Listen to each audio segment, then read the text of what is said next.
This is exciting. Glad this worked out. Good morning. Morning. Good morning and welcome to MEC's Capital Day. I know we got some folks that are still kind of trickling in from outside, but we want to go ahead and get started because we got some really good stuff happening today. And I just want to welcome you here. It's always fun to have the group as a whole to get here, talk about legislative issues, go across and see the folks at the Capitol here in a couple of hours. In a few minutes, we're going to hear from our chair, Pat Thomason. We're going to take a kind of a look at what's been happening at MEC as we celebrate our 75th year as an organization. Dr. Lance Evans, the Superintendent of Education, is going to be discussing some issues there. But we're going to kick off the morning with Governor Tate Reeves. Very excited to have Governor Reeves with us. And Governor, I'm going to just have to ask right off the bat. I understand there's some news that might be happening right now. There is some news that we're going to announce. Somebody's going to announce it later today, but I'm going to announce it now. Because, I don't have to run again, so I can do that, right? No, look, it's an exciting time to be in Mississippi. We've had unprecedented economic development in our state. 2024 was the best year ever in terms of new capital investment in our state. And the great thing about 2024 is if you took the $10 billion capital commitment by AWS, just took it off the table and pretend like it didn't happen, we still announced more projects with more capital investment in 2024 than at any time in our state's history. So without AWS, 2024 would have been the best year ever in Mississippi history. And so our team, Bill Cork at MDA, and really all of our local economic developers around the state are really just working their tail off, and we're seeing the success. And so today we are going to announce a project that is similarly sized to AWS. It's a $10 billion capital investment in Lauderdale County, Mississippi.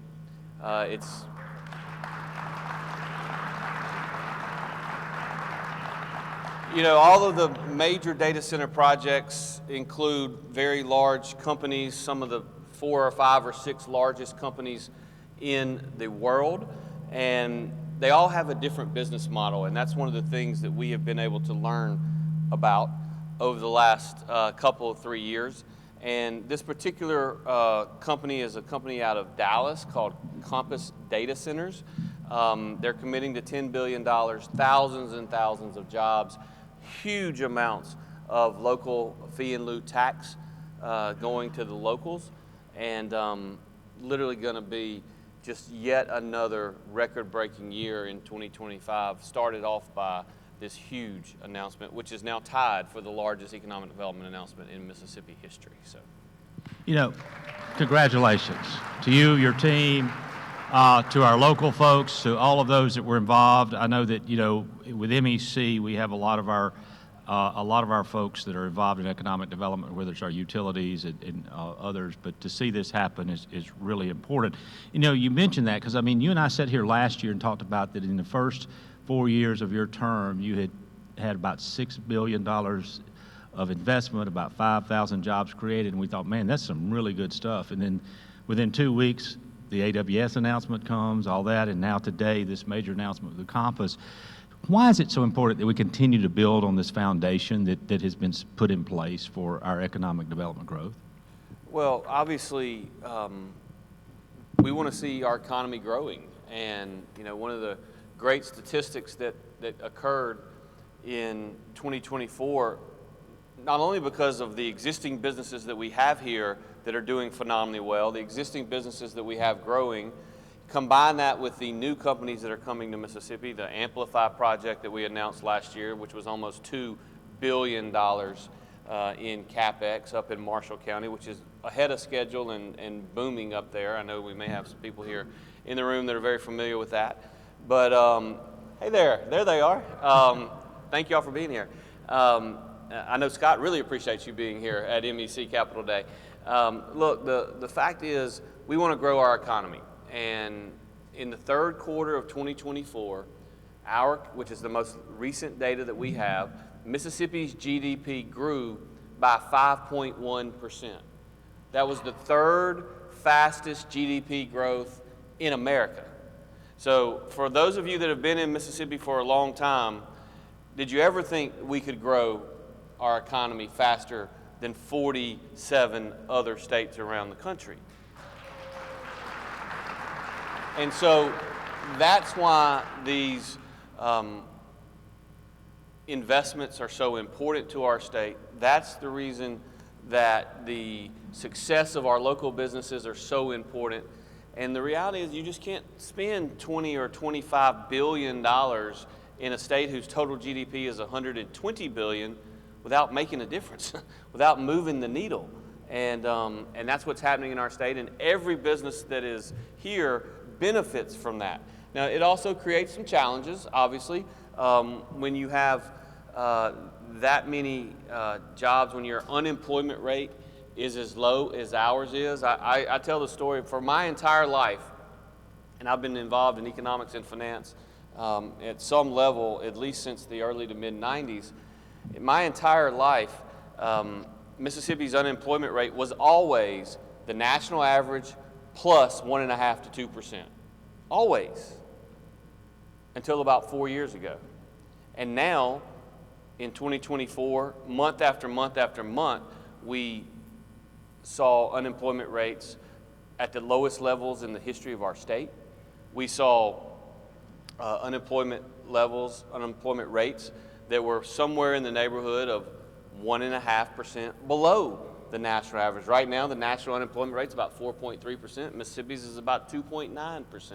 Now, that creates challenges as well. We've talked a lot about this, is how do we continue this, and it certainly puts pressure on wages, but also what it's going to do in the future. If we're going to continue to see 4 to 5% GDP growth in our state, we're not going to be able to just do that organically.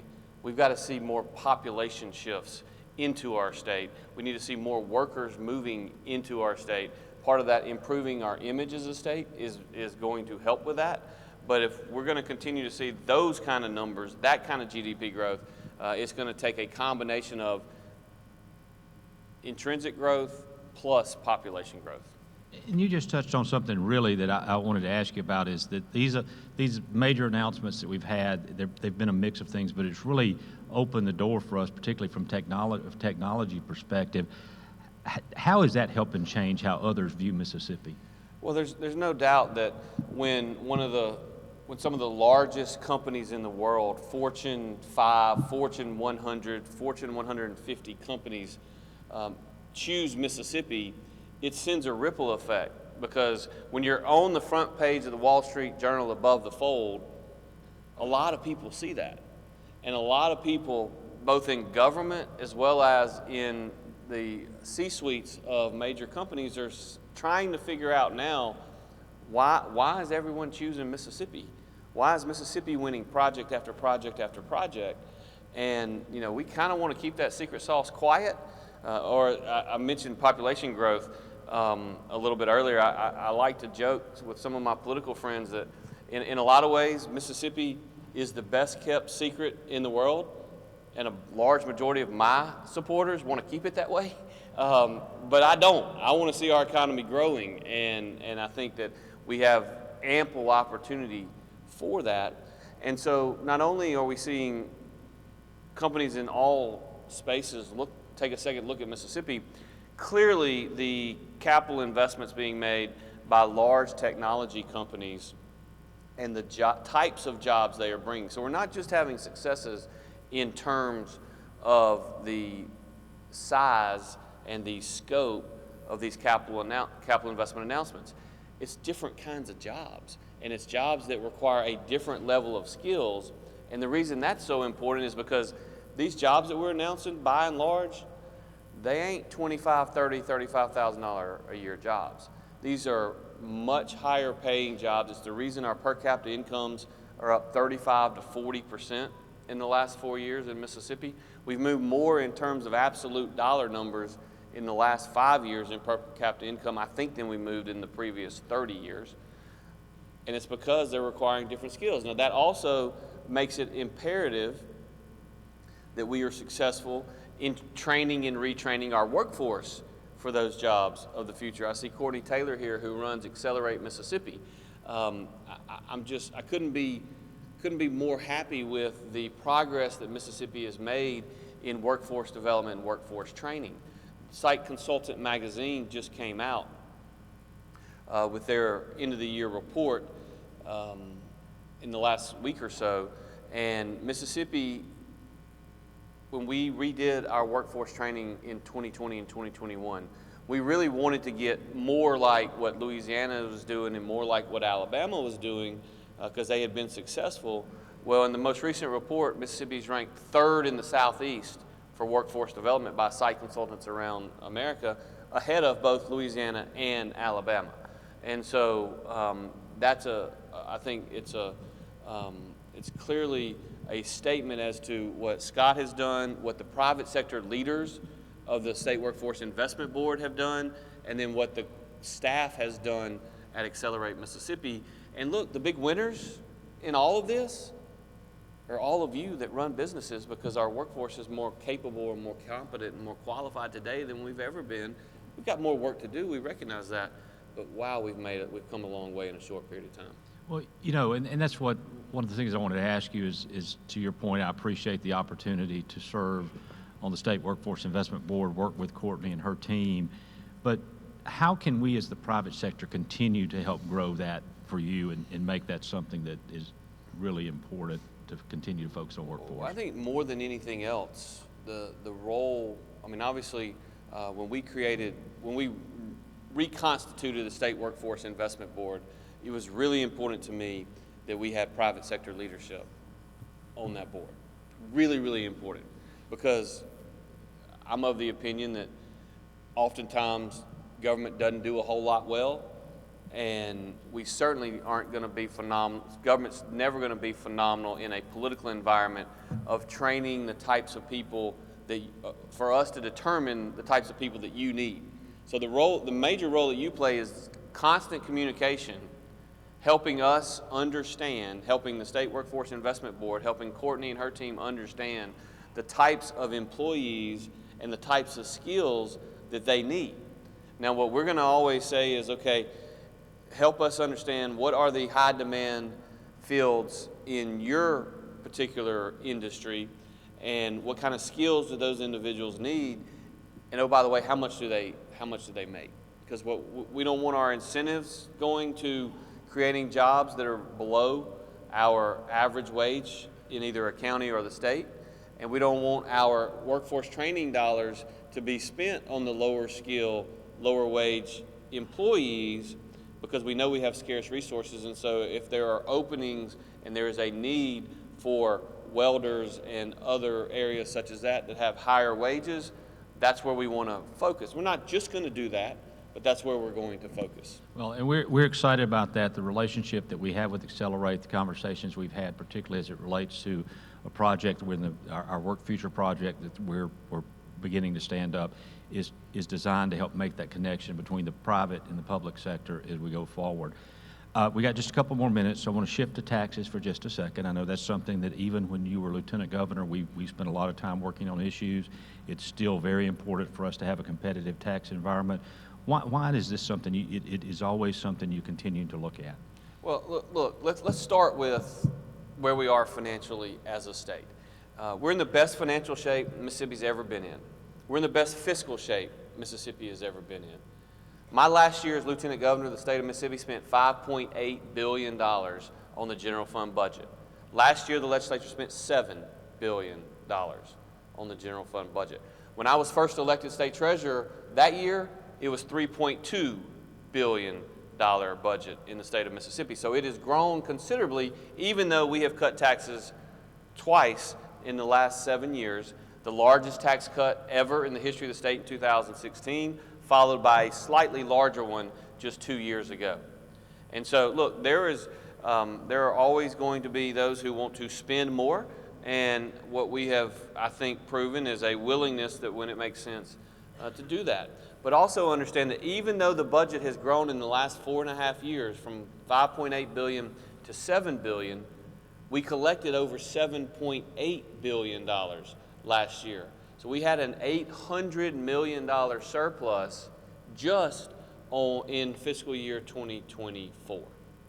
So we believe that in the long term, the best way in which and the most fair way in which to tax individuals is on a consumption basis, not on an income basis.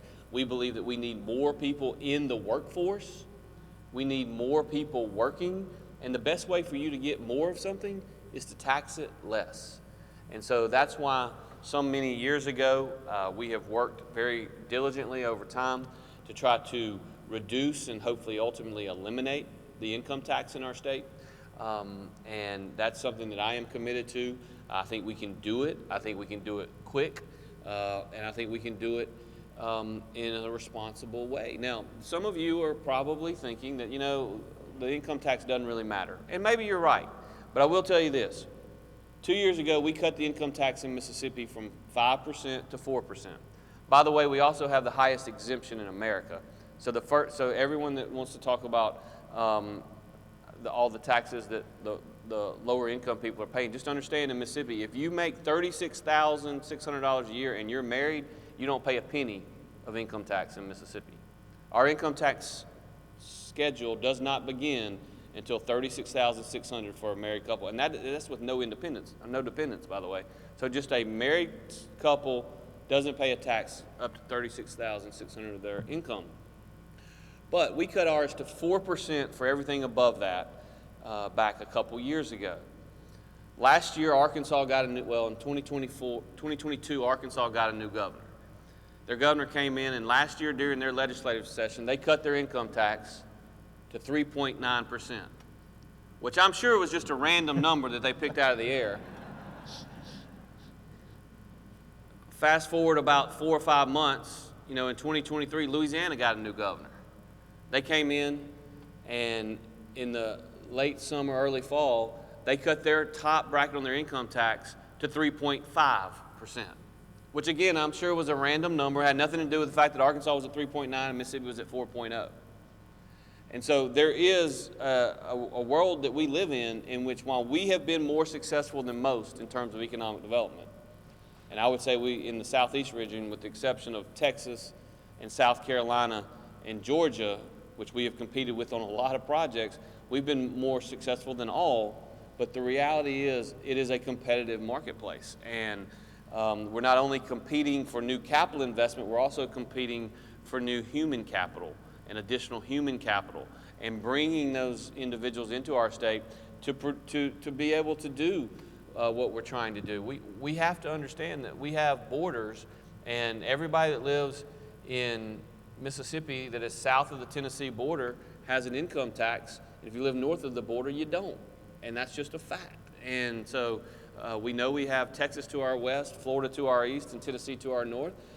And I believe we have to be competitive with them, and I think we can do it in such a way where we structure our tax code, make a better tax code wherein we tax consumption and we don't tax income. And that's all about creating that environment that helps grow our state. But I will tell you, the progress being made in economic development, the progress being made in education and workforce, those are really helping. But I think last week you got to have a little fun, and I wanted to ask you about that real quick. Is your wave down pat now? I guess from you actually got to ride on a float in the Rose Bowl parade that represented our state. Talk a little bit about why those things do things to help move our state forward. I can just tell you with certainty that I ain't ever going to be a pageant queen. I'm never going to get that wave down pat. But the Ely and my 3 girls and I did have a blast. For the first time ever, Mississippi had a float in the Rose Parade, and it was, I would argue, exceptionally well received. It was obviously spearheaded by Rochelle Hicks, who is here. I see her in the back of the room, who runs Visit Mississippi. 2024, not only was it the best year ever in Mississippi in terms of economic development, it was the best year we've ever had in terms of tourism as well. Some 43 million visitors entered our state in 2024. But we think we've got to take it to the next level. We've got to continue to see more and more visitors coming to our state. Tourism is always going to be an incredibly important piece of our economy. Not every state has a beach on the Gulf of America, but Mississippi does, and we need to tell our story to the world. And one of the things that we talk about a lot is there is no doubt that if we allow our competitors to tell Mississippi's story to the world, it ain't going to come out nearly as good as the truth. And I believe that whether it's economic development or tourism, the biggest challenge we have as a state is convincing someone to come here once. If they ever come here once, they tend to really like what they see. And so, you know, as we got on the float at 7:30 a.m., we actually had to get there at 6 a.m. because the traffic is awful. So we got there at 6 a.m.-ish, and with 3 teenage daughters, 6 a.m. is a relative term, right? So we got there around 6 a.m. We got on the float at 7:30, didn't get off until 10:50. And so 3 hours and 20 minutes of waving on the float, and I thought about complaining as I stepped off about the time commitment. And then I remembered that just in front of me was a group of individuals on horses, and just ahead of them was the sonic boom. And they had just marched 5.5 miles in a little over 3 hours. And so I really had no room to complain, but it was an incredible experience. 850,000 people attend the Rose Bowl parade in person, and over 30 million people across the globe saw Mississippi's float when we came across TV Row. And look, what better story to tell in Mississippi than a story that everybody understands, and that is Mississippi is the birthplace of America's music. If you didn't see the float, I encourage you to go look at it. We had an Elvis Presley right in front of the float. We had a B.B. King in the back of the float. We won. This is our first year ever. We won the Past President's Award as the best float in the entire parade, which again doesn't surprise me if you give folks from Mississippi an opportunity to be creative and actually win. What do? We go win. We had a lot of great partners out there. Visit Jackson was there. Visit Tupelo was there. A lot of others were there, and so it was I would just say it was an incredible experience, and I think it was a great day for Mississippi, and it really completed what was 2024, which will go down in history as certainly to date the best economic development tourism year in the history of Mississippi, and with today's announcement, I'm hopeful we can make 2025 even better. Well, listen, congratulations to you, your team. The work you're doing is making a difference, and we appreciate it. We appreciate you taking a few minutes to come by and visit with us, and it always means a lot. Anything you want to mention before we wrap up? No, look, the only thing I would just say is thank you for what y'all are doing. I mean, I can look across, and I'm not going to start naming names, but I can see individuals in this room today that we have either worked with over the last couple of years or are working with that are expanding your operations. The reality is it's easier for us to convince someone who is here to expand their operations because they already know the quality of our people. They already know the quality of our workforce, particularly in the manufacturing space. Thank you for what you're doing. All of the team members here from MDA and Accelerate Mississippi and state government, I want to thank them because I'm telling you, you don't do a $10 billion announcement on January the 9th unless a whole lot of people worked over Christmas, okay? There's a lot of people that are working their tail off that are making a difference in our state. We've got more large announcements that are coming. What makes me extremely excited is while I'm from Central Mississippi, I love it when we make announcements in Central Mississippi and in DeSoto County and on the coast, but we have a lot of announcements and have had a lot of announcements in more rural areas of our state. I actually, without actually pulling up the list of announcements that we've made, off of memory, I went and started color coding a map of Mississippi, and in our 82 counties, in the last 4 years, we've announced projects larger than $75 million in 23 counties across the state. What we're seeing is truly transformational because a lot of those $150 to $200 million announcements are singles or doubles or triples for the state. But I'm telling you, they are grand slams for places like Quitman or Corinth and those places where we're seeing these large investments in major projects. The only thing I want to end with, because it's important, I need to say it, and that is site development grants. We've worked on workforce development, we worked on K-12 education, we're now working on site development, because what we're thinking about while we're negotiating to get the local governments and local economic development entities to have a site prepared to be acquired and come off of our rolls, we also have to simultaneously be thinking about what is the next site where the next company may expand or locate. And so with members of the House and Senate who have been generous with us, working with us, we made an announcement about a month ago of somewhere in the neighborhood of $110 million that we're investing in site development. So go back to your local communities and figure out what sites you have. We're not going to have one of our top 30 sites in every county. We have top 30 sites in the state that we're investing in, but we're having 5 or 6 roll off every year, and we're putting new ones on. And so what we do want is we do want one of those top 30 sites to be within range of whatever county you live in, where you can at least touch it or drive to it, so that if you choose to live in a particular county, that you can go and work in whatever county you want to live in Mississippi. And so site development is critically important, and we are so much further ahead of so many of our peers in that area because we've invested almost $150 million in the last 4 years on site development. And one final statement, and because I'm very competitive, and I will tell you that in mid-November, Sarah Sanders in Arkansas stood with her legislature, and she had already passed a education reform bill that in many ways mirrored what we did 10 years ago. But she also just passed a site development grant program that mirrors what we did 4 or 5 years ago, and they announced $10 million in site development grants. And I texted a lot of my friends, both in the world that we live in here as well as in other states, and there's no doubt that we are doing things and other people are taking notice, and in many ways they're copying what we're doing, and that's a credit to all of us who have laid this foundation. So thank you all. That's a fun thing. Thank you so much for being with us today. We appreciate it and look forward to continuing to work with you as we go forward.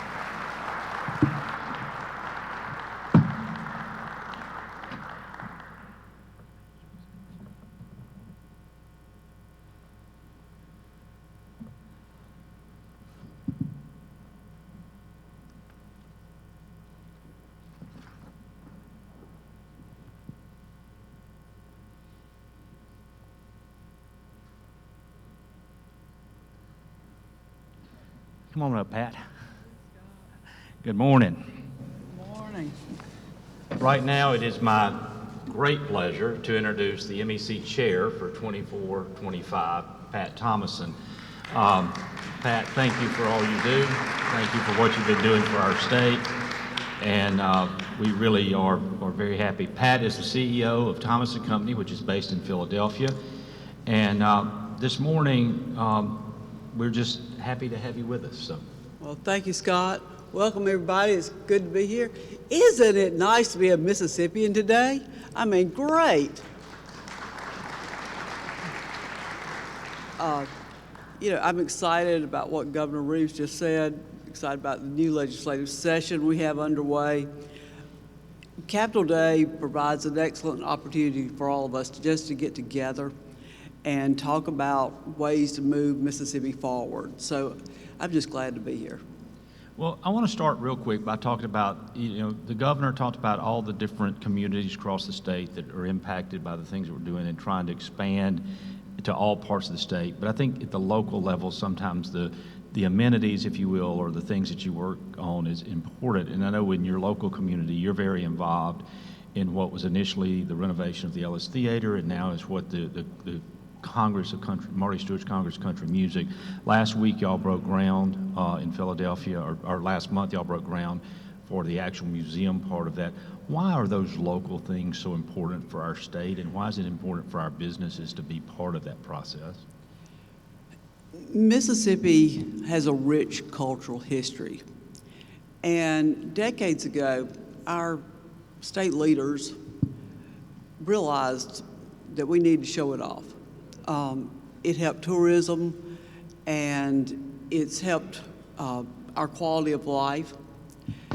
And I took note when I was traveling around with the MDA 20 years ago about what they were doing. And since then, I've visited Elvis's birthplace and B.B. King Museum and the Grammy Museum and the aquarium and followed the Blues Trail and the Country Music Trail and seen the difference it's made in all those towns. Well, Philadelphia is really no different. What Scott just referenced is we opened the Ellis Theater a couple years ago. And it's a beautiful little 500-seat theater. And it has given a shot of adrenaline to our community. A lot of property has changed hands that really have been unused. A lot of paint on the storefronts, new awnings. The town's busier, more traffic. Hotels are a little bit fuller. There's something going on uptown every couple of weeks. There's more festivals, there's more this, there's more flowers, it's just really been great. And then in December, we opened the museum, we broke ground for the museum, which should open about end of '27 probably, if construction is on time, and we've got Yates working on that, so I'm sure it will be. But it's all because our state and local leaders came together. And so I hope y'all come to see the Ellis Theater and then the museum. We've had some great shows. Dolly Parton has come, so, but we're expecting Chris Stapleton in April. So, you know, we've got some shows. Well, and I tell you, that's the great thing about what, you know, the smaller venues that they're a lot of fun. I enjoy them. Have been able to be there a couple of times for some things in the past, and I think that's an important part of growing our community. And I think that's just one more thing when you think about MEC and the fact that we have such a broad base of businesses as part of our organization, and how today's Capitol Day is a chance to make some connections and talk about, you know, public policy issues that impact all sectors of our economy. Why is it so important that these businesses be involved with us? You know, one of the strengths of MEC is it brings us all together. It brings the leaders together from all regions of the state, from all sectors of the economy. We have the big businesses, the small businesses, I don't know, we're just all here. Different type of leaders, government to business. And we discuss the key issues that are important to business. We discuss them with each other. We discuss them with our elected officials. And we focus on the goals that set, you know, our goals, the ones set out in the Securing Mississippi's Future Vision Plan. And together we want to make a significant difference in Mississippi. I was listening to Governor Reeves, and a lot of those items were in our first vision plan. So I think we're making a difference. You know, and I think that's what makes this event so good. It's a 90-day session. Things happen very fast. But there's a reason for doing this the first week. What makes Cap Day so meaningful? Well, I used to wonder why we had to do this the first week. And I did. Okay, Scott, maybe I shouldn't say that, but I really understand it now. We get things early. It helps us inform members about what our priorities are. If we don't remember, we do after today. And so we put out our critical policy priorities, and Scott walks us through the process because the process isn't always simple. It isn't always easy, and sometimes it's a long-term commitment. But most of all, it's the opportunities to connect. It connects us with our legislators, and it connects us with each other. So I love face-to-face meetings. I love being able to talk about issues with somebody that I'm going to see on the street, somebody I'm going to see in the grocery store, or just come together in another place. But whether we see our legislators here today or we see them at the Capitol, Building that relationship is essential for moving our goals forward. So hope we achieve our vision of cultivating job creation and economic growth, and I think that's worked well for us in the past. Well, again, we appreciate you being here. I'm going to skip ahead. I've got one final question I want to ask you. In late October, MEC joined with the Mississippi Manufacturers Association, with the Mississippi Business and Political Education Committee, which is known as BIPEC, to announce the Business Alignment 2026. It's going to explore the possibility of creating a single organization really that can help our businesses really look after what the interests of our businesses are. As chair of MEC, you're a past chair of MMA. How do you see this unification process, and why is the time now the right time to take a serious look at this? I am a proud member of all three organizations. And I can tell you they were three very strong organizations with three respected, solid leaders. And none of this, looking at this, could not be possible without their help. So we have put together a detailed year-long process to determine what is best for all three organizations. The process started in October. And no decisions have been made because it's a process. So we're committed to an open and fair evaluation of this initiative. The goal is really to determine if and how a more unified structure might deliver greater value and greater effectiveness. The leadership of all three agree this is a good time to look at this. And I think we look at this through a lens of strength. So if we have three strong organizations, we can see what the future really can be with all that strength coming together. And to see if one organization can accomplish more than what the three accomplish. The goal is really to ensure that the outcome reflects what is best for the Mississippi business community and what is best for our state.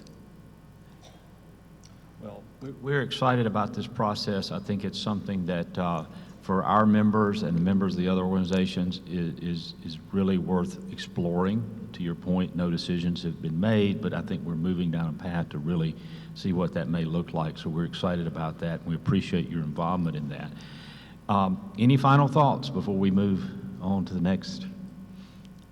Well, it's exciting. It's all exciting. I'm excited to be at Capitol Day today.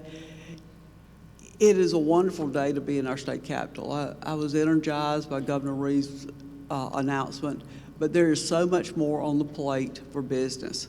There's so much more we've got to do, we've got to look at, we've got to take care of our people. We need all Mississippians to win, and that's the goal for what we do.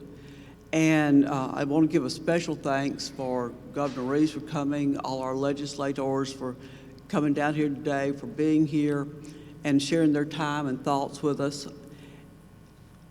Capitol Day helps us understand the legislative process and helps MEC serve as business, serve as the voice of business, but it really just helps us build those relationships that make all the positive things in our state possible. Thank you. Pat, thank you for what you do. We thank you for taking a few minutes to talk about what's happening at MEC, and more importantly, we're excited about what's happening in the future. Thank you so much.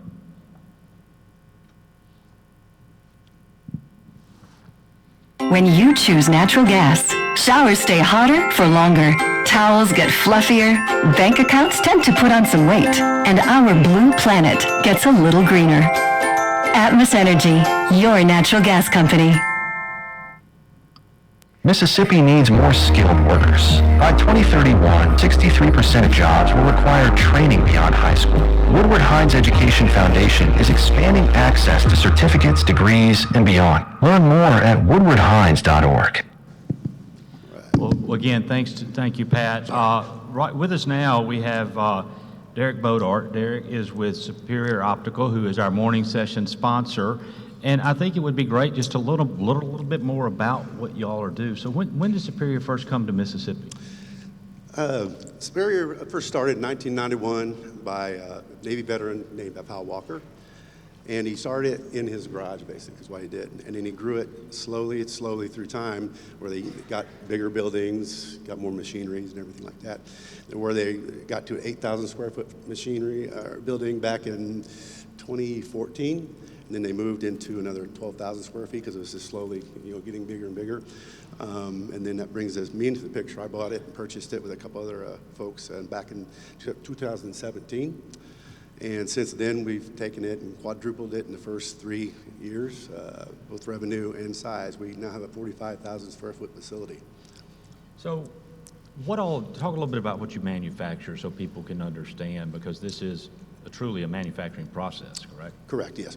The one thing that is what we do at our core is we do the prescriptions in your lenses. We use whatever frame you are looking for or want, but we can make that lens, whatever prescription you want. We can put any kind of tints on it. We can put any anti-glare, any of those types of things. We can do it all right here in southern Mississippi. And then whatever frame you'd like, we put it through what's called an edger, and we pop them in there and we send it out. I think one of the things that allows us to really have the sponsor spotlight is a lot of people don't know all the different things that take place in Mississippi. And this is a perfect example of being on the coast in South Mississippi. But who are you really providing your service to? Is it primarily optical companies, or is it do you have larger companies you work with? Well, our biggest client is the VA hospital. So we do the glasses for the veterans, because I'm a veteran myself. From North Carolina, Southern California, Nevada, Arizona, and New Mexico. And then the VA themselves have labs in Indiana and Idaho, and we support them as well. And what can we expect over the next 2 to 3 years as you continue to grow your company? Well, we got some good things in the hopper. I said that our biggest client is the VA hospital, but to do a good business model, in my opinion, you have to have more than one line of business, because what happens if it goes away, correct? So we've really been looking at the civilian market, going in there. So we do a lot more growth with the eye doctors themselves. And then we also have some technology we're working on where we're doing it right now in the Northeast in Boston, where we can actually do an eye exam and get you fitted virtually. So the eye exam, the one company we're working with right now, can do it in 90 seconds. Which is crazy. Use AI. I mean, the technology is just it's huge everywhere. And then there's another company that does it a little bit differently that we work with, where they use machines and everything. It takes a little longer. It's more a little in depth of an exam and everything.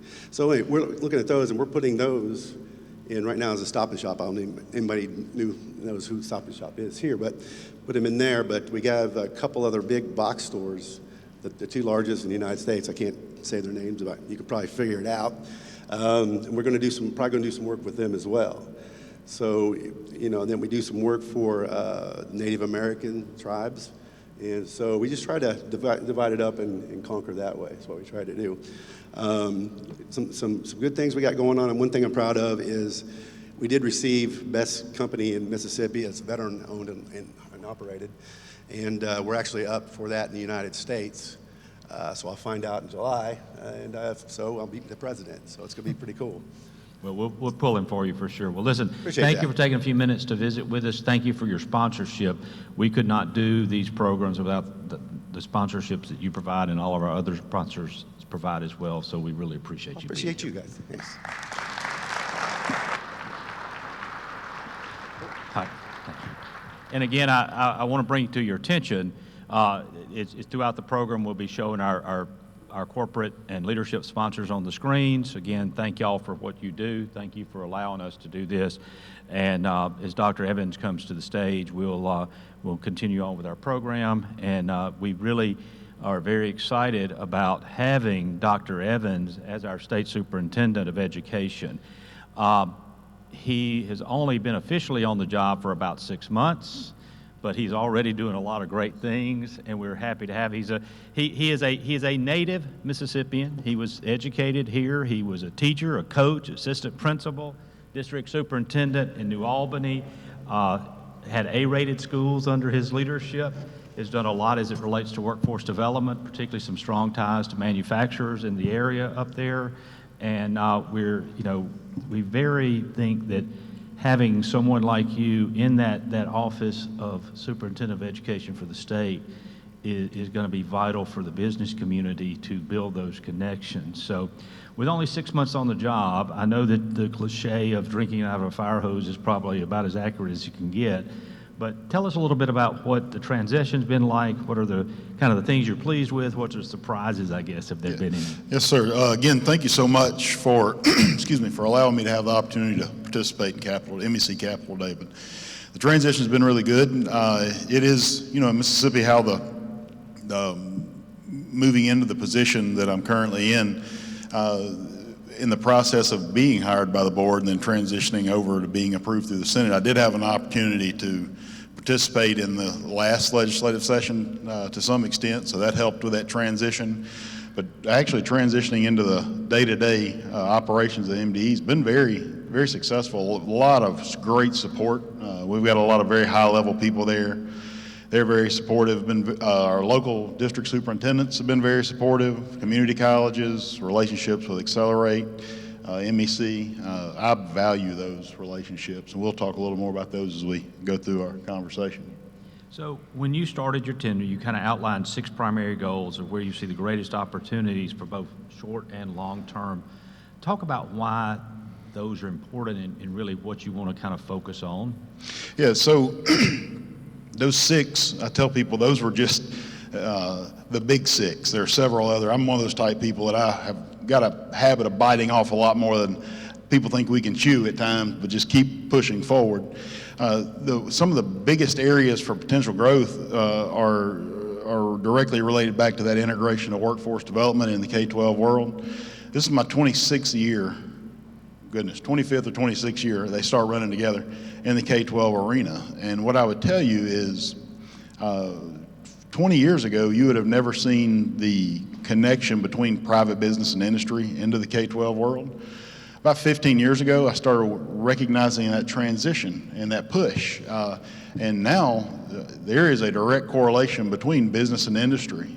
And those expectations drive directly into our K-12 world. They actually are our people that, the way I have operated and evolved is to make sure that we are being nimble enough to provide our employers with, with human beings that go directly into the workforce or by way of the university or directly from our K-12 worlds. I got a saying, we create pathways of success with no dead ends for all of our students. And many of you this is a group of many different backgrounds. So if I were to ask you, each of you, how you define success, it probably would be different. Same thing happens when I walk into a classroom of seniors. If I ask a graduating class of 300 high school seniors, how do they define success? They would be different. And what we have to do is we have to rethink what public education looks like, what K-12 education looks like. It has evolved tremendously over the years, and it is something that we have to always remember. We have to keep the main thing. We have to our education of our students, their ability to read, their ability to, our ELA and our mathematics pieces, they're paramount, but also they're just one piece in the development of the entire individual. Because what I would tell you is public education, about 15 years ago, transitioned over to a bit of a business model. And the product we produce is a well-educated, well-rounded, contributing member of society.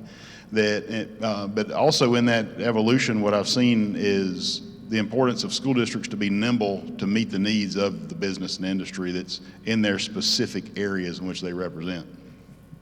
You know, and as you do that, I think one of the things that you're trying to do is figure out a way to make sure we're getting the best out of everybody, best out of every student. So you've created an Office of School and District Transformation. As part of this, there has been a K-12 Workforce Development Task Force that you've been kind enough to allow someone from MEC to be part of, in Dr. Jean Massey, who's on our team there.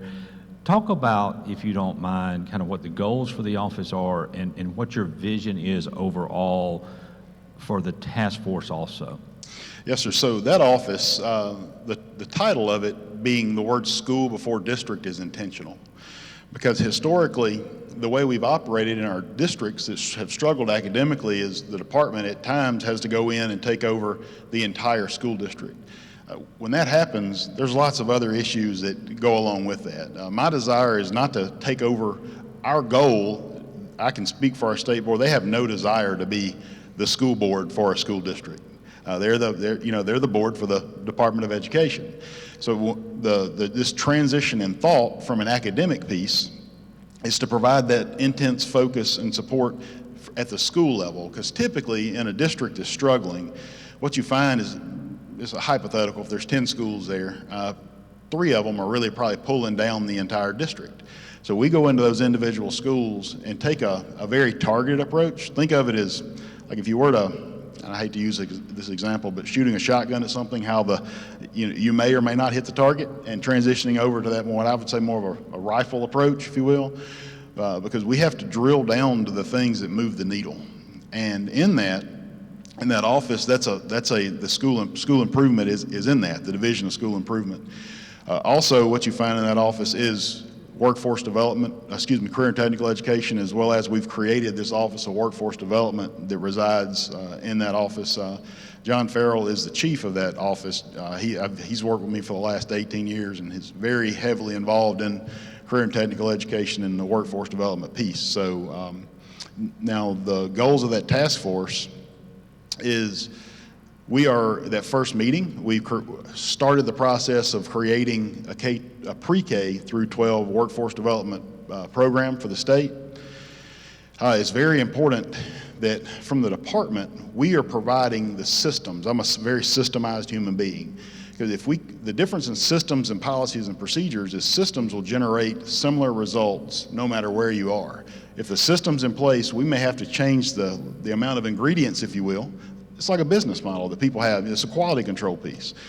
Based on the district or the area that are the needs of the district and the needs of the area in which the district's in.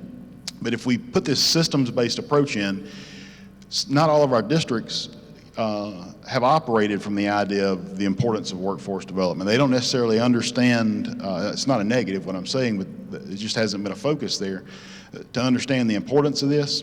So we're creating these systems in order for us to provide the programming. And the thing that's very important, and you said this, you thank me for letting MEC have a seat at that table. There's no way you wouldn't have one. Like I said, that partnership, we established that very early on, like Dr. Taylor and I would accelerate. So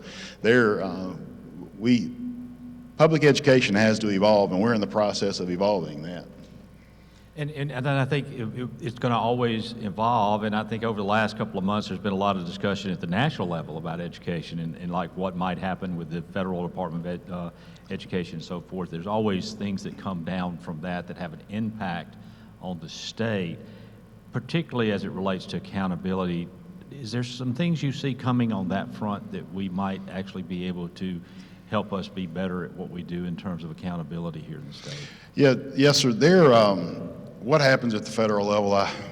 If you can figure that out, you'll be way ahead. So they'll have you on every news channel in the country. So what we're doing, obviously, is operating the way we've always operated, from providing services to our district. It's very important that people understand that the Mississippi Department of Education is a service organization. We solely exist to support the school districts of the state of Mississippi. Without the school district, there would be no Mississippi Department of Education. And every day when I go to work, I understand that. That's my driving force, is to make sure we're providing those resources. Now, the majority of the accountability model that we currently have, much of this is in state statute. And what isn't in state statute, obviously, it's a marriage of that and federal requirements. So we've had 2 meetings with the Accountability Task Force, because understand when changes take place in the accountability system, Lance doesn't have like this wand I wave and I come and tell people what happens. We have the Accountability Task Force, which is a group of around 20 educators, teachers, principals, superintendents, psychometricians, outside people coming in, interest groups that help us focus, help us stay in line where we're trying to go nationally. They make those recommendations. Now, we are incentivizing workforce development in the current model, looking to continue to do that. You'll see at the next Accountability Task Force meeting, we'll have our members vote, if you will, on their support of the work that they've put in for the last 3 meetings, and we'll be rolling that out to the state. So it's a lot of positive things happening. Well, we greatly appreciate the fact that you're really taking a look at this very seriously. As you know, MEC, primarily through our work with the Ascent to 55 program, has been looking at creating that accountability models more balanced and student-centered. You know, one of the areas that we think that we have an opportunity to really improve in is how we grade. You know, the current A through F system, I don't think really gives you a very good understanding of what a school is doing well or not doing well. I tell the story, and I'll share it with the crowd. I was at a meeting in Vicksburg, and I asked the group, I said, how many know what your school is rated? Practically everybody in the hand knows, because the community knows. I said, well, what is it? He said, it's a B. I said, well, what's that mean? Dead silence. Finally, some gentleman said, well, it's not as good as an A, but it's better than a C. And I thought, well, that's maybe the best that may be the best explanation of our grading system. I know it goes deeper, but a lot of times people don't get into that. So, you know, I think there's some opportunities for us, and we want to work with you any way we can. And I didn't know if there's anything in particular that, as you do this from your perspective, that you see with the accountability model that we can help you with. Yes, sir. So that conversation's been happening for quite some time. And I will tell you that we know this. Everyone in this room is competitive. Governor Reeves said he was a competitive human. I promise you, I'm as competitive as he is, if not more competitive. So, you know, what competition does drive improvement. So there obviously has to be some type of way to rate, whether it be A through F, if you do a 1-star, 2-star, 3. We've had a couple of these over the years, in my 25 years, as we've evolved through the assessment piece. I would like for us to start looking at it a little differently, though. So what I would like, or my goal, or what we're in the process of working towards, is let's keep the academic piece from an accountability standpoint in its lane, and then let's create the workforce, the community-based piece in this other lane, if you will. So think of it as almost 2 accountability systems that merge. Now, in the beginning, one wouldn't necessarily impact the other because you have to figure that mix out. But the more local-based workforce development piece model would be reported in a dashboard format, so it is very easy to understand. Because I'll tell you, the academic piece, while it is difficult, the accountability system's complex to some extent, especially to people that aren't necessarily educators. You know, explaining the components that are in a 700-point piece with our up through grade 8 and then a 1,000-point piece I know it doesn't sound like it would be complex, and we've done our best to create systems to outline that, but it is complex, the things that go into it. But creating those, you know, having these 2 different systems that allows in the workforce development piece and the local-based piece is directly related back to the workforce piece and what the community expects. Because, you know, I've got a quote in my office, a William Faulkner quote. It's like on a 6x6 canvas, and it says, you can't understand the world, you understand a place like Mississippi. And what I would say is that means different things to different people. What it means to me is we're very diverse in our needs across the state. You know, it's one of those deals to where we may not all be in the same boat, but we're in the same storm, and I know that I don't mean that negatively, but we have to understand that we have to operate moving Mississippi forward, but we have to do it a little differently among different places. And one piece I want to bring back to on that K-12 workforce development plan and the task force, as we work through and finishing up that overall plan for the state, Mississippi is divided into 8 ecosystems, 8 workforce ecosystems. So what you'll see is the department, we're creating a new position. It'll be the State Workforce Development, Director of Workforce Development, that will work statewide, obviously very closely with your office and Accelerate and our other offices in Mississippi, but with the goal of expanding to have one in the north and the south. We will create strategic plans for each of those 8 ecosystems, because what we have to do is understand that the business and industry is different in each of those 8. That's why there's 8 ecosystems, right?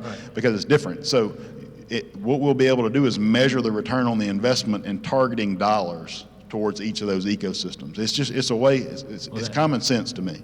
Well, that's exciting. You mean we actually going to have agencies work together? Yeah. What a wonderful concept. Yeah. So, well, listen, we greatly appreciate you being here. I know we've covered a lot of stuff today. Is there anything that you'd like to add before you head out?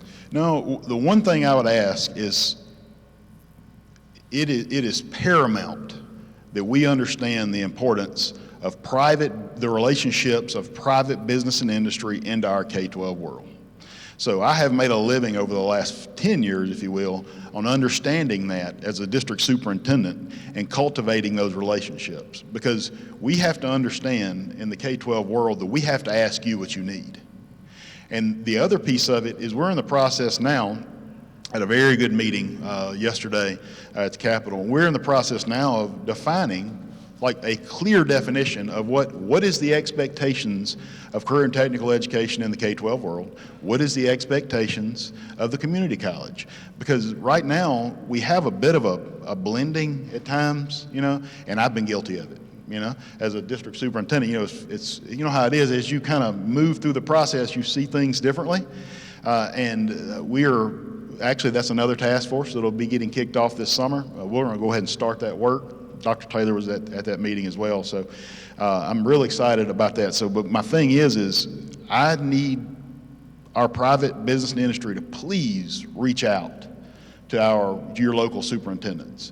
If you need some support, so if maybe you're having a difficulty in getting, working through some of those processes, if you'll contact me in my office, and I'll have that chief, myself or the chief there, school and district transformation, reach out to those districts. Because now remember, our districts, we are a local control state, and they make their own decisions. Those local boards do. But I typically have been pretty successful at helping people understand the importance of doing what's best for their kids. So just please, those partnerships are so important. Let that be one of the first things you think about when you look at expanding. Well, thank you so much for being with us today. We really appreciate it. We look forward to working with you, and I think there's some exciting times ahead. So thank you so much. When you choose natural gas, showers stay hotter for longer, towels get fluffier, bank accounts tend to put on some weight, and our blue planet gets a little greener. Atmos Energy, your natural gas company. We've got a very special panel now. I'm going to ask the panelists to start making their way to the stage because I want to talk to them for a few minutes about what has been transpiring at MEC over the last 75 years. We really have wanted to make sure that we're looking at statewide progress. We're focusing on fairness, quality. We're building a base of membership and involvement of what's happening as a unified business front. Advocacy, research, resources, and leadership have kind of been what we are focusing our attention on by using fact-driven data as we move forward. Guys, if y'all just come on and find your spot, we're going to get started on this. And we really, today we have 3 leaders who've served as chair of MEC. Each have been very involved with key initiatives that we've talked about through the years here at MEC. And fortunately, all 3 of these gentlemen are still extremely involved. And I really appreciate that. Our guest today are General Leon Collins, retired former adjunct general of the Mississippi National Guard. He is now CEO of MEC, and he served as chair of MEC in 21 and 22. Jack Reed Jr. is the owner and chairman of Reed's in Tupelo. He served as chair back in 2010 and 11, and is a second generation chair. We're going to talk a little bit about that. And then Anthony Wilson, president and CEO of Mississippi Power. He was chair in 20 and 21, and he had the unenviable task of helping lead our organization through COVID-19 and some other things that happened as a result of that. So, guys, thank y'all so much for being here. We really appreciate y'all taking a few minutes to talk about what we're working on. And Jack, I kind of want to start with you because you got involved in MEC a long time ago, and it was something that was very important to you. What was it that attracted you and has kept you active all these years as part of MEC? Scott, thank you. Good morning, everyone. Thank you for mentioning that I'm maybe the oldest person in the room, and I'm sure on these, I've never been on a big screen this big, but I'm glad I won't be looking at my age lines. I haven't resulted to Botox yet, so you all will have to bear with me. I was 25 years old when I was a young lawyer in Tupelo, and Mike Bush of our law firm, Mitchell McNutt, was chairman of Leadership Mississippi, and invited me to apply. And I'm sure there are a lot of people in the room that have been through Leadership Mississippi. Certainly people in your company have, and I sure recommend it to anybody that has any young person in your company. I think would certainly benefit from it. But, so I was invited, Mike invited me to apply, I did that, and I really enjoyed it. Mississippi is a state of small towns, and I really enjoyed the chance, really the relationship to meet some smart young men and women from around the state, other than from Tupelo, that I could get to know and be inspired by. And in fact, I still have, I think I save things. My wife accuses me of hoarding sometimes, but you tell me, does anyone else still have their Facebook from 1976 of their Leadership Mississippi class? But I was looking through it just when you invited me to be on the panel. And by the way, I wish I had thought about monetizing a Facebook in 1976. I would not be here with you all today, probably. But anyway, so, and then serving then, I ended up being president of Mississippi Leadership Mississippi Alumni Association. And in 1982, we worked really hard with a lot of other people around the state to help get Mississippi public kindergartens in. We were a group of basically young, 40, 45 and under year old Mississippians, and I testified before the state senate on why we needed public kindergartens. We were the only state in America that did not have public kindergartens. We need public pre-K now, in my opinion, too. I think a 4-year-old, if we only can afford 13 years of education, we ought to start at 4 and let the senior year be optional, honestly, with brain development and things we know now. But you didn't ask me about that. But since I have the microphone, I'll go ahead and mention that. But anyway, that's... Somebody a mic, you never know what's going to happen, right?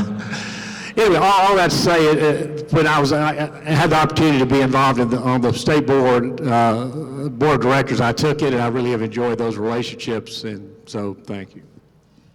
You talked about the Education Reform Act and being very involved in that, but I mean, I mentioned the second generation chair. Your father was chair in 62.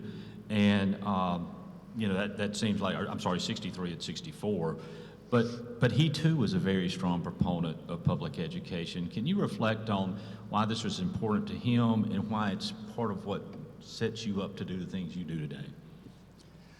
Well, again, there are very few of y'all in the audience who were around or are able to be paying attention in 1963 and 64, but they were, terrible times in Mississippi, and if you want a good look at that, go just down 2 blocks to the 2 museums, to the Civil Rights Museum, and go through that, and that gives a very real picture of that. But it was a terribly turbulent time in fall of 1962. James Meredith had just been admitted to Ole Miss after a riot to try to stop it.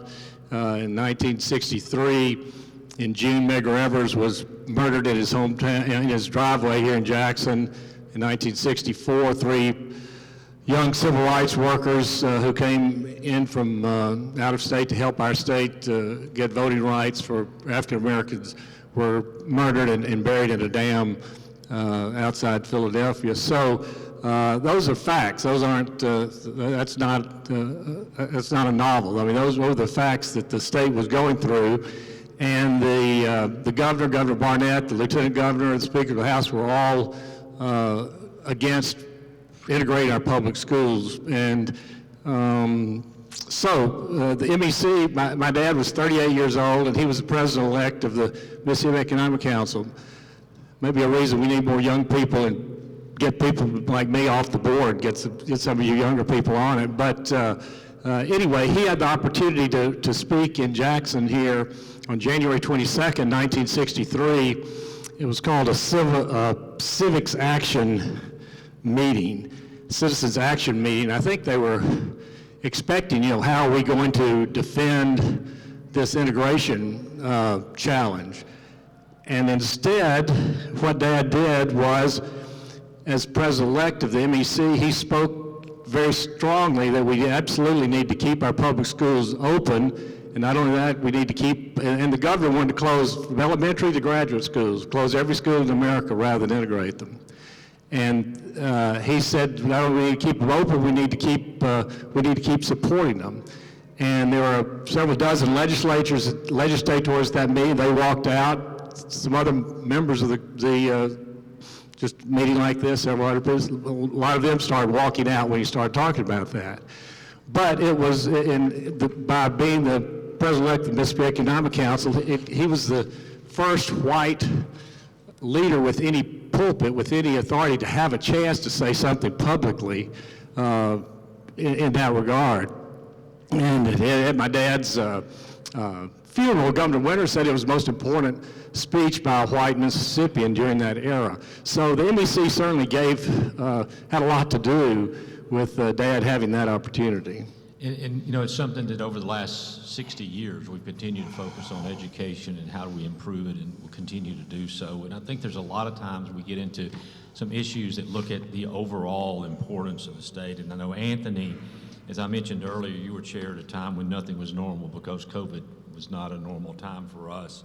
And it made us rethink a lot of things we did as an organization, and I think it's made us better. But one of the things that happened, and unfortunately some national events created this opportunity for MEC to once again step up and take a lead on a tough issue, just like what happened in the 60s. And that was changing our state flag, something that had been a long-standing position to us. What was it that allowed MEC to be ready for that moment? Well, you're right, Scott. It was a strange time, right? COVID, everything was kind of upside down and backwards.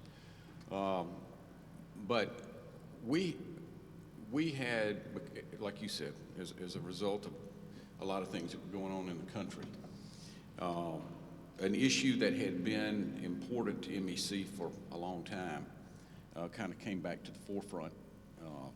Through the years, MEC has been very engaged in trying to develop a plan to be able to change the state flag.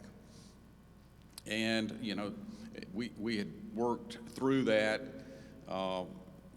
We knew that the flag itself created a negative image for the state, and then that directly correlated into difficulty in being able to have significant economic development.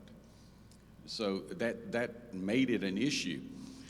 And we had been working actually for several years developing a plan. How were we going to attack this issue again? We even had worked on a campaign to propose an alternate flag. But we knew the timing was not right, so we had kind of held that. Then came COVID, then came the opportunity. And we were able to move quickly because we had done this work, and we had it right at our fingertips, and we were able to pull it out and I think kind of get in the middle of the issue. You know, our legislature had really began to show interest that we could and should change the flag. And we wanted to be a part of that effort as they were working through that. And matter of fact, Scott, when this was going on in the legislature, Scott actually held, Scott, every day we had meetings, conference calls to talk about status. What is the status? What's happening right now? What happened last night? What can we do to advance this? What can we do to help this? And it was pretty amazing. We had developed, I guess, a narrative that the whole thing with the flag was it's time to change it, and we shortened that to it's time. That became our mantra, and that became our campaign. And basically, we had every one of the board member companies sign on to that. And matter of fact, I will never forget, Scott and I had the opportunity to meet with Speaker Gunn, and we told him about it's time. And he said, okay, who all's on board? And we said, everybody. All the operating board companies are on board. And he thought about it, and he looked at it. He said, when can you run this in the newspapers? And we said, when do you want us to run it? He said, tomorrow. And we ran it in every state newspaper that we could the very next day. And shortly after that, we had over 1,000 companies in the state, large and small, signed on to that. And we became, I think, a part of the effort. We weren't the only ones pushing for this, for sure. There were a lot of other partners across the state that wanted the flag changed. The legislature acted on that, and it was something significant for the state, for sure, and we were proud to play a part in it. And, I know you came up for the day of the vote that Sunday. We were at the Capitol together and monitoring what was taking place. But since that time, and I mean, even this morning, the announcement this morning is an example, but what is having this new flag meant for our state, in your opinion? Well, most of you know that the state's utilities play a significant part in economic development and recruiting companies to come look at our state. And I would tell you, it's a fact. It's not hyperbole, it's not my opinion, it's just a fact that after we changed the state flag, companies that had not been willing to give Mississippi a look will give Mississippi a look now. And that has made all the difference in the world. You heard the governor this morning talk about giving us another chance. And I think the results speak for themselves. We're having more success in economic development now, perhaps than we ever have in the history of the state. And I don't think it's a leap to be able to tie the two together. I think when you improve your image as a state, then good things follow that. I agree, and I think that's been a big part of what has helped us be successful. Leon, you followed Anthony, so you came in at a time that we were trying to reimagine what our state could look like and what we would do as an organization, because COVID did force us to do some things differently. One of those was we really kind of conducted our annual tour that year a little differently and did it in kind of a small group focus sessions, which led to the development of Securing Mississippi's Future, our vision for economic growth. And it's really providing that roadmap for change. Why is it so important that an organization like we are constantly focusing on initiatives that are going to move our state forward in a forward-looking fashion? Okay, thanks, Scott, and good morning to everybody, and thanks for allowing me to be a part of this panel. Now, Anthony was so articulate in explaining his year as the chairperson for MEC. And the way this works is you get elected to be the vice chair the year before. So I followed Anthony. And I can remember during that time, obviously we had COVID going on. We were trying to push the state flag forward. And the few times that we met in person, of course, I would be sitting here kind of like I am now, right, to Anthony's side. And he would be going through all these difficult situations that he has, and I would be sitting here under my breath saying, man, it sure does suck to be you.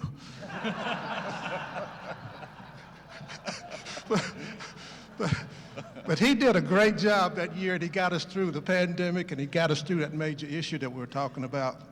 But to Scott's issue, yeah, the year that I came in as the chair, we did do things a little bit different that year. When we did our road trips, road shows, when we went to all the different communities across the state, we did what we call listening sessions. Because in order to reimagine ourselves, as we were coming out of this pandemic, we had to see, one, where were we going and then how were we going to get there? And the best way to do that was to ask people from all different portions of the state, what do you see as the major problems that are going to prevent us from being able to move forward? And we got that information and was able to combine it into a plan. And that plan was Securing Mississippi's Future. And if you have not had an opportunity to read that, I encourage you to do. Even though it's a couple years old now, it's still very relevant to what's going on in our legislature actually today. That's why it's important for us to continue to move forward, because what you told us, the major issues were, one, the Mississippi business climate, what Anthony just kind of talked about a little bit there, education, quality, public education in our state, workforce development and skills training. You heard Dr. Evans talk a little bit about that this morning. And then talent, retention, and attraction. Now, those are not just one-time issues. They don't go away. You have to address them each and every day. But the thing, and as a quote here that I'll read for you, it says, in every community that we went to, without exception, and I'm reading verbatim, the number one issue was identified as the lack of qualified workers. In order for us to move our state forward, we have to fix that problem. And it's a problem that we have to deal with each and every year. So that's why we have to continue to put these issues at the forefront every year to see how, because things change. They don't stay the same. And in order to tackle them and defeat them every year, sometimes you have to come up with a new plan. And that's something you do on a daily basis in your job at MEC as it relates to creating a stronger workforce. It is important that we keep this at the top of our list, isn't it? It is. Not every young man and woman wants to get up every morning and put on a dress or put on a suit and tie.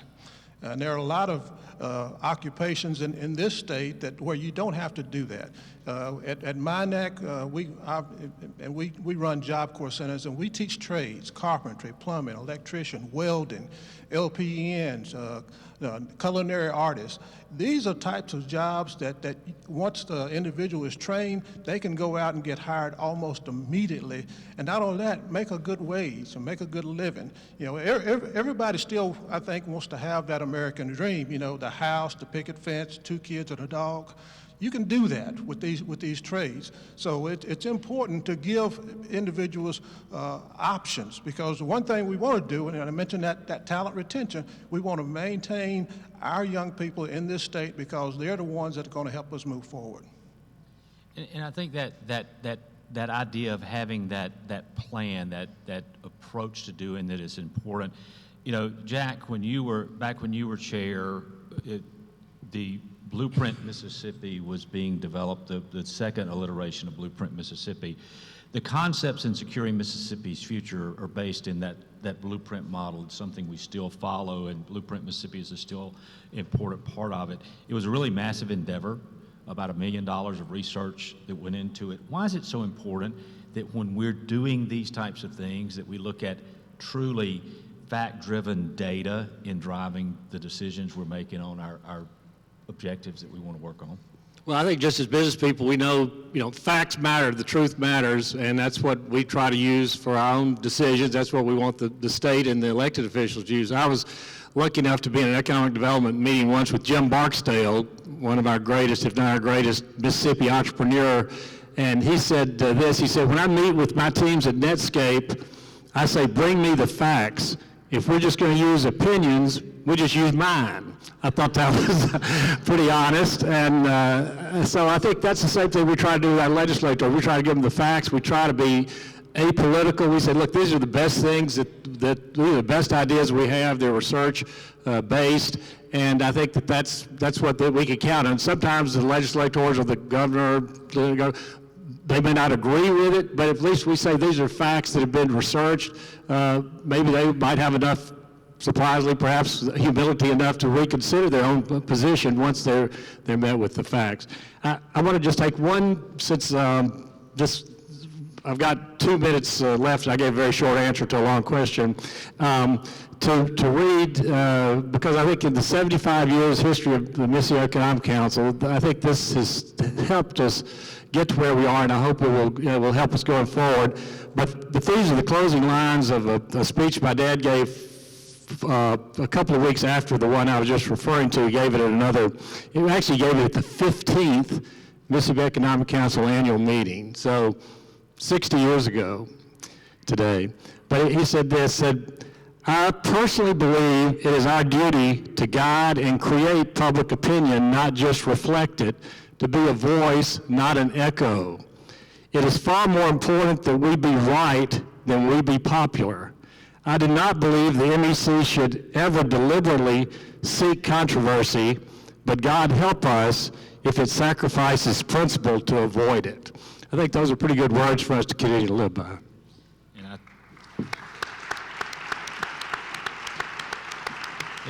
And I think that's one of the reasons that we've always tried to be forward-looking and having these blueprints, these vision plans as we go forward. And part of what we want to do is continue to grow our state. In general, I know that you've had the opportunity in the past few years to speak to our STAR students. That's those students that are recognized as being the top student in their schools. And one of the things you talk about is the importance of them either staying in Mississippi or coming back to Mississippi. Why do we need to be very diligent and continue to look at ways, create opportunities for young professionals? We need to be diligent, Scott, because we have some of the best and brightest young men and women that you'll find anywhere, not just in this state, not just in this country, but anywhere. And I tell you, I was so impressed the first time I went to one of those STAR student events, because there's a room full of young men and women from all across this state who are the top individuals in their class. Now, the thing that really impressed me, that there was about 35 of them that scored a perfect score on the ACT, 36. I didn't know it went that high. But equally as important, it was almost 3 times that many that scored a 35, missed it by 1 point. Those are the type of young men and women that we have in our school system across the state right now. And if we can retain them in our state, that's the brain power that will move us forward.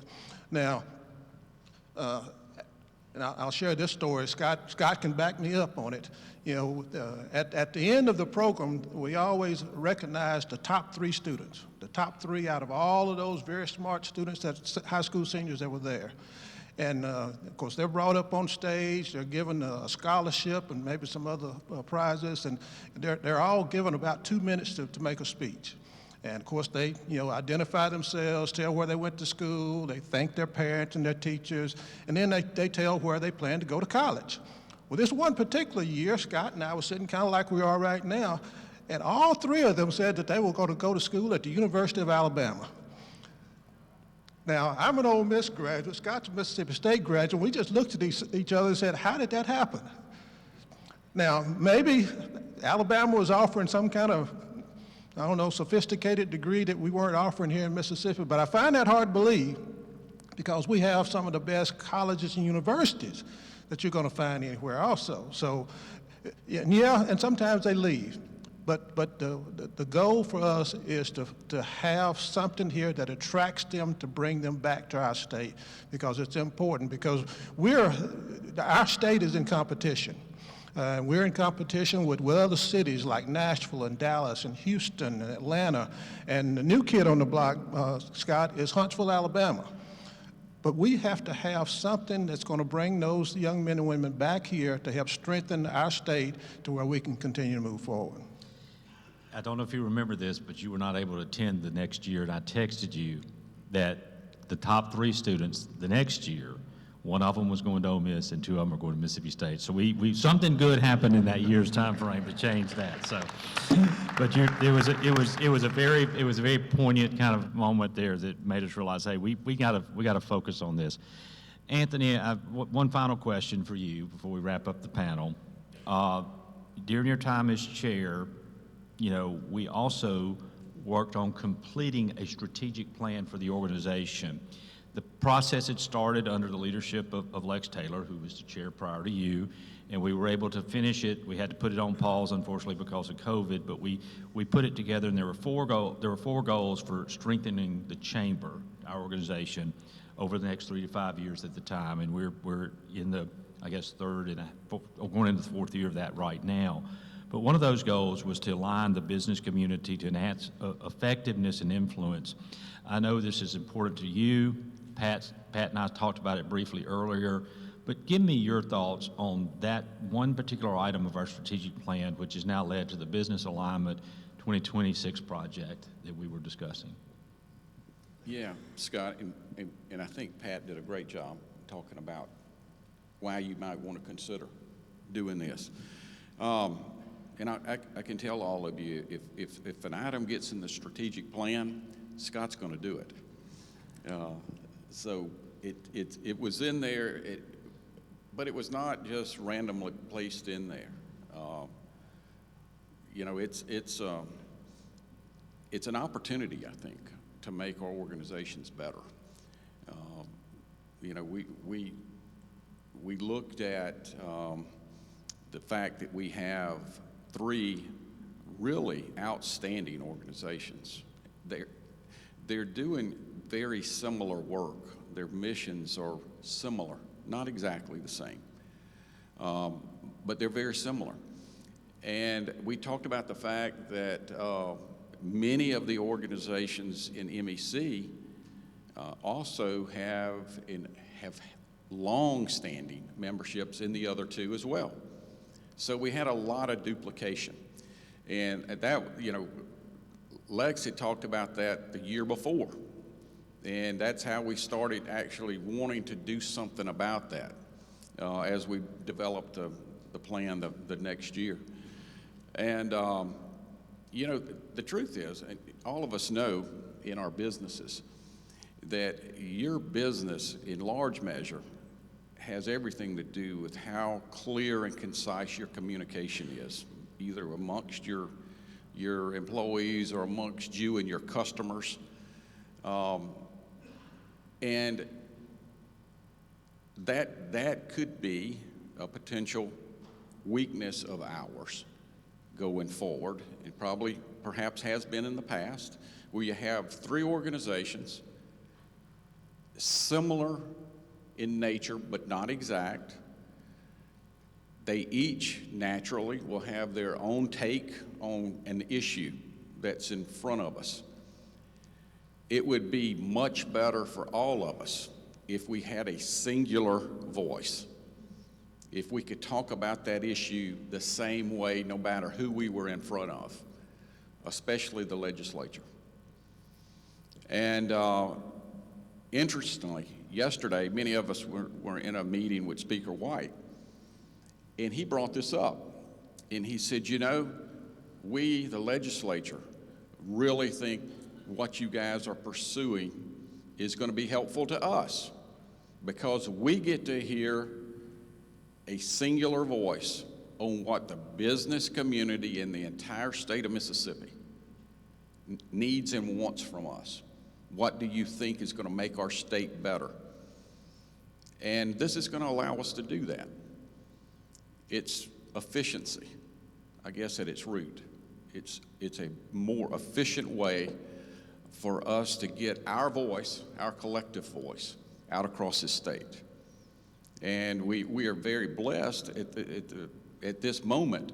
We have 3 outstanding leaders over these 3 organizations. and they are like-minded, and they believe that we can do this, and now is the time to do this. And you know, I just think we have a great opportunity in front of us, Scott.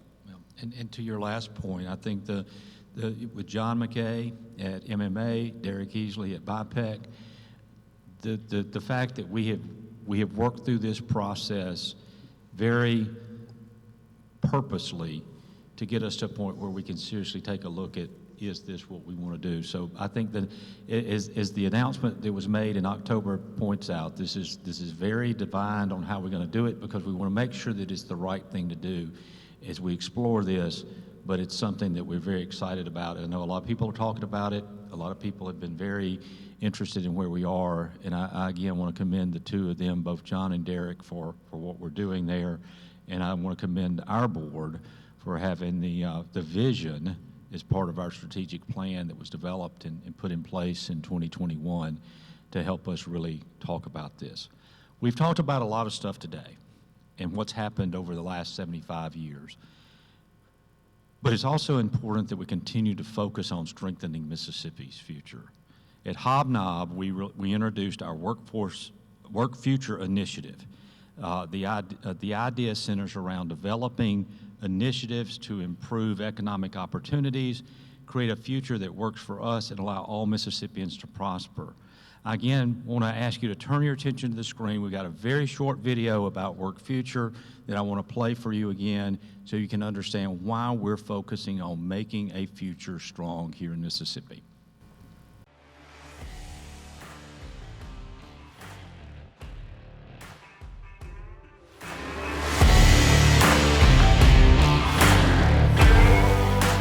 The Mississippi Economic Council knows the importance of our members having a voice. For the past 75 years, those voices have spoken in unison for a single idea. Our people are the key to our future. Momentum is on our side. Investing in our people, our workforce, will secure Mississippi's future. Work Future is MEC's signature theme, inviting all of our voices to the table to lead the way. Lifelong learning from early childhood to innovative career skills, helping our talented young people envision better lives right here in Mississippi. Reliable infrastructure that allows businesses to succeed. Economic growth for all Mississippians.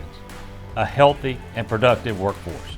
These are visionary priorities, larger in scope than we've ever tackled before, and impossible to achieve without all of us working together. Mississippi and our future are worth it.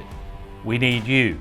Support our programs, attend our events, and continue to make your voice heard. This is how the future is created. In Mississippi, let's not just adapt. Let's build and secure a future to work for us.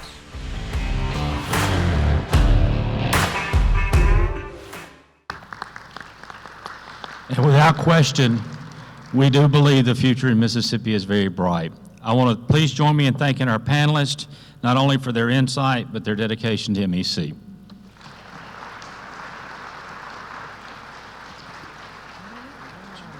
Mississippi needs more skilled workers. By 2031, 63% of jobs will require training beyond high school. Woodward Hines Education Foundation is expanding access to certificates, degrees, and beyond. Learn more at woodwardhines.org. We got one quick order of business, and then we're going to start loading the buses to head to the Capitol. Joining me on stage is Jason Word, our manager of public policy. Jason, I'm going to skip ahead to just the main question about kind of what's ahead with us with the session. I know we've got a lot of things we're working on at MEC. What are a couple of things that you want to make sure we make our audience aware of that are important to issues that we're working on here in the state? Well, a few things. First of all, as soon as the new year starts and the legislative session is rolling, we have first deadlines coming up.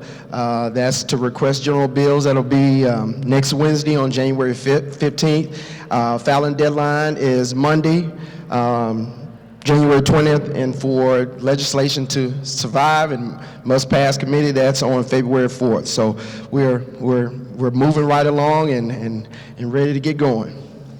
And I know that we've got a couple of key issues. I know that one of the things that we worked on through the years is trying to increase funding for financial aid. We think that's a very important part of helping give students an opportunity. What are a couple of other things that you see us working on in terms of how we focus our attention on initiatives? Well, first and foremost, anything pertaining and relating to workforce development. As we continue to work with Accelerate Mississippi, several of our panelists have mentioned that, so that's one thing that MEC is very passionate about. Scott mentioned increased funding for financial aid, as well as we talked with leadership last year about access for working Mississippians for health care, so we expect that to be an issue on the forefront too as well this year. Okay. Well, listen. We want to thank everybody for being with us in the morning session. I want you to understand we got scramblers coming up. Jason handles that.